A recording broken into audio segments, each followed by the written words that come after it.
या घडीची सगळ्यात महत्त्वाची बातमी आहे खरं तर दुसऱ्या दिवशी सुद्धा टॅरिफ लागू केल्यानंतर दुसऱ्या दिवशी सुद्धा शेअर बाजार गडगडलेला आहे। सेन्सेक्स 500 अंकांनी या ठिकाणी घसरलाय। निफ्टी देखील 190 अंकांनी गडगडलेला आहे। जागतिक बाजारातील पडझडीचे भारतीय बाजारावर परिणाम जाणवत आहेत। जागतिक बाजारातल्या पडझडीचे भारतीय बाजारावर परिणाम जाणवतोय।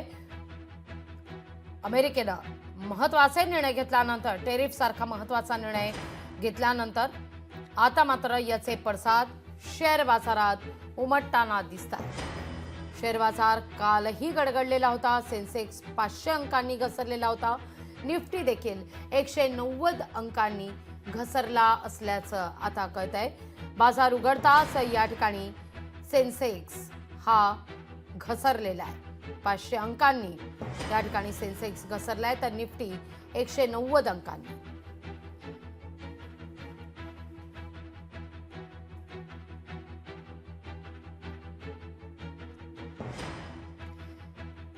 या सगळ्याविषयी बोलण्याकरता विश्वास उडगी सर अर्थतज्ञ आपल्या सोबत जोडले गेलेले आहेत।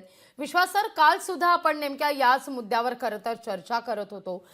टॅरिफचा तर या सगळ्यावर अर्थातच परिणाम पाहायला मिळतोय, पण एकीकडे भारताचा जीडीपी आपण म्हणतोय की दिवसागणिक सुधारताना दिसतोय, अशा बातम्या समोर येत आहेत आणि अशातच टॅरिफच्या या निर्णयाचा मात्र इतका मोठा फटका शेअर बाजारात बसताना दिसतोय।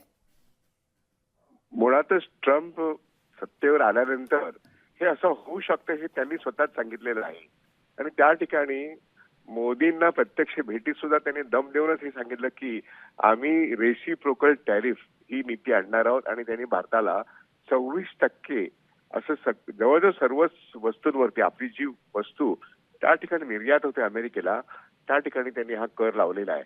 त्याचा परिणाम जो होणार आहे तो नक्कीच होणार आहे। विशेष करून इलेक्ट्रॉनिक्स, आपल्या ज्या काही वस्तू चहा कॉफी म्हणा किंवा टेक्सटाईल मुख्यतः आयटी क्षेत्रातले ह्या सगळ्या गोष्टीवरती मोठा परिणाम होऊन आपला जीडीपी आता जो काही आहे तो सरकारचे आकडे हे मुळातच 2015 पासून खोटेच आकडे आहेत असं मी वारंवार सांगत आलोय। आजही 5 ट्रिलियनची इकॉनॉमी ही 2022 ला होणार म्हणून सांगताना आता सरकार ऑफिशियली सांगते की 30 ला होईल, पण आता किती आहे?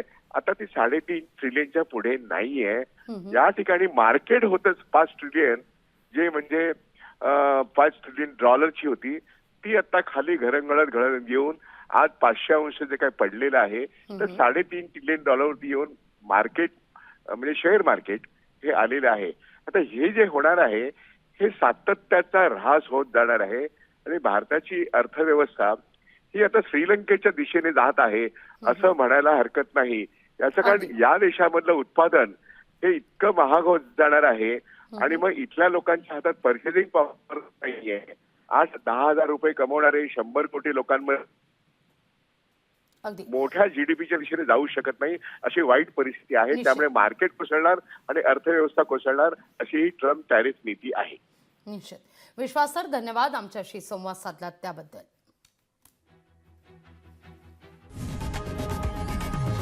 लोकशाही मराठी ऐका, पहा, जागरूक रहा।